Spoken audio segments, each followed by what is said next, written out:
Got into it through my brother, and then just, I don't know, I had so much fun. I just loved it right away. I knew that I would just always skate. Like, I just always wanted to skate. I started going down to Texas. I started going to Houston. It's like 8 hours from where I live, because it was like a whole new scene. I started meeting up with this guy, Eric Vassettin. He was a filmer. And there was this photographer guy there named Travis Howell. So I would go down there and skate with those guys. And plus, I skated for a skateboard company out of Houston. So I would go down there. And this guy, Travis Howell, shot a photo of me skating the skate spot that I guess the real team had been to maybe like 6 months earlier, because they were in town on a trip. It was like some sketchy, weird rail, like below sea level type thing. Like you didn't have to ollie up to it, you had to go down to it. And there was like a big drop on the other side.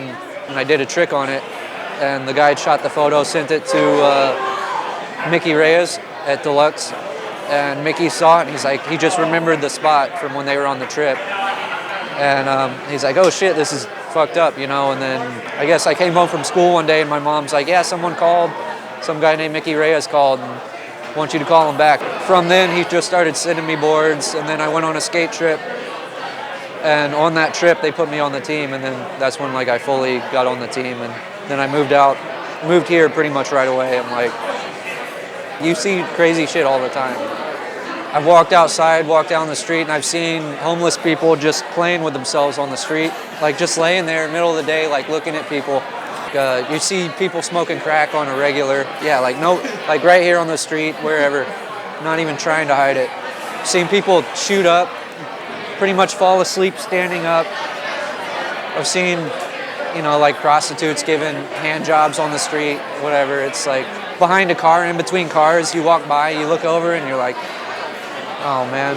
My buddy Frank, he lives like 2 blocks from me, and there's this pornography store, whatever, porn video store on the corner. You can go in there, like go into a booth and watch porn, jerk off or whatever. I guess he was walking down the street, and some guy runs out of that place on fire. Runs out of the place. He's completely on fire, just runs out in the middle of the street and just like freaking out. Falls down. People like start trying to put him out or whatever, but like this dude's running out of a porno shop on fire. You're just like, what the fuck? You know, you're like, I don't know. Got arrested on a skate trip. We were skating a spot, but cops came to kick us out, but I had weed in my bag. And we were in Texas, so they don't put up with that. I grew up epileptic, so like I had a seizure disorder growing up.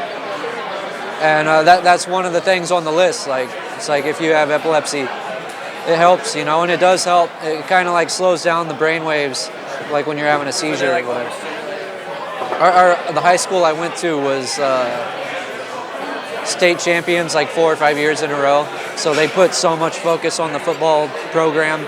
So like all these people would move to the school district just to get their kids, and so it would just be filled with like these asshole jock dudes. I never paid attention to it. I never got too into it. I don't know.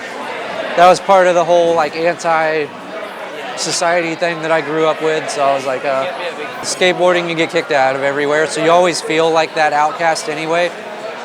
And I think maybe that definitely had like a little bit to do with it. It's like, you know, like no matter where you go, like someone's like, oh, you can't do that here, get out of here.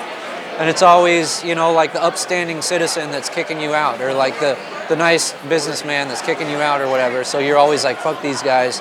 Like I'm gonna be the opposite